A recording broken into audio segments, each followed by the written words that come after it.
ତିନି ସନ୍ତାନର ଜନ୍ମଦାତ୍ରୀ ହାତ ଧରିଲେ ଦିଅର। ଘଟଣା ଘଟିଛି ଏପରି ଯେ କେନ୍ଦ୍ରାପଡ଼ା ଜିଲ୍ଲା ଆଳି ବ୍ଲକ ଅନ୍ତର୍ଗତ କୁମାର ଟଙ୍କା ଗାଁର ପୁରୁଷୋତ୍ତମ ସେଠୀଙ୍କ ବଡ଼ ପୁଅ ସୁନୀଲ ସେଠୀ ଭଲ ପାଇ ସେହି ଗାଁର କାଜଲ ସେଠୀଙ୍କୁ ବିବାହ କରିଥିଲେ। ତାଙ୍କ ଅଦୃଶ୍ୟରୁ ତିନିଟି ସନ୍ତାନ ଅଛି। ବେଶ ହସ ଖୁସିରେ ସେମାନଙ୍କର ସଂସାର ଚାଲିଥିଲା। ଭଗବାନ ସେମାନଙ୍କ ସୁଖ ସହିପାରିଲେ ନାହିଁ। ଆକାଶରେ କଳା ମେଘ ଆସିଲା ପରି 1.5 ବର୍ଷ ତଳେ ସୁନୀଲ କର୍କଟ ରୋଗରେ ଆକ୍ରାନ୍ତ ହୋଇ ଆର ପାରିକୁ ଚାଲିଗଲେ। ମାତ୍ର 25 ବର୍ଷ ବୟସରେ ସ୍ତ୍ରୀ କାଜଲ ବିଧବା ସାଜିଲେ। ପିଲା ବାପ ଛେଉଣ୍ଡ ହେଲେ। ଅଳ୍ପ ବୟସୀ ବୋହୂ ବିଧବା ହେବାର ଦୁଃଖ ଶାଶୁ ଶାନ୍ତିଲତା ଓ ଶ୍ୱଶୁର ପୁରୁଷୋତ୍ତମଙ୍କୁ ଗଭୀର ଭାବେ ମର୍ମାହତ କଲା।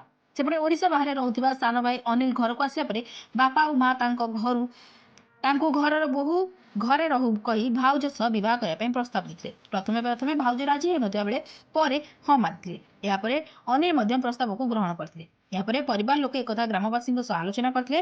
ସେମାନେ ପ୍ରସ୍ତାବକୁ ସ୍ୱାଗତ କରିଥିଲେ। ଶେଷରେ ପରିବାର ଲୋକେ ଗ୍ରାମବାସୀ ବନ୍ଧୁବାନ୍ଧବ ମିଳିମିଶି ଗାଁ ଜଗନ୍ନାଥ ମନ୍ଦିରରେ ବାହାଘର ହୋଇଥିଲା। ଭାଉଜ ମତରେ ସିନ୍ଦୁର ଦେଇ ପତ୍ନୀ ଭାବେ ଗ୍ରହଣ କରିଛନ୍ତି ଦିଅର ଅନିଲ। ଏବେ ସାରା ଗାଁରେ ତାଙ୍କର ପ୍ରଶଂସାରେ ଉଠୁଛି ପଡୁଛି। କେନ୍ଦ୍ରାପଡ଼ାରୁ ସରୋଜ ସାହୁଙ୍କ ରିପୋର୍ଟ, ଜାଗ୍ରତ ଭାରତ ନ୍ୟୁଜ୍।